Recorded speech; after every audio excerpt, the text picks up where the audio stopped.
สบายดีเพื่อนทุกคนวันนี้วันที่16ห่วยเลขไทยออกได้เนาะ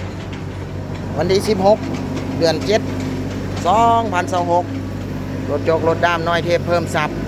รถดาม10 ล้อซิ่งนครหลวงเวียงจันทร์น้ำมันขึ้น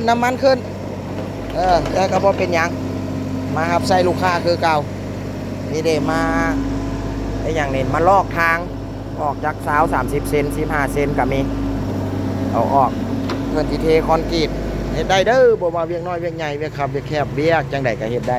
02098897774ทาง WhatsApp และโทรและอีกเบอร์หนึ่ง02055040299เบอร์นี้ก็มี WhatsApp และโทรงานน้อยงานใหญ่งานขับงานแคบเฮ็ดได้เบิดเจ้าโทรมารวมกันเนาะง่ายๆตกลงกันแล้วมันเฮ็ดเลยใครที่ชมคลิปนี้พวกนี้ฝากกดไลค์กดแชร์เด้พวกเรามีรถจกน้อยรถด้ามน้อยรถด้าม10 ล้อไว้คอยบริการพวกท่านขอขอบใจ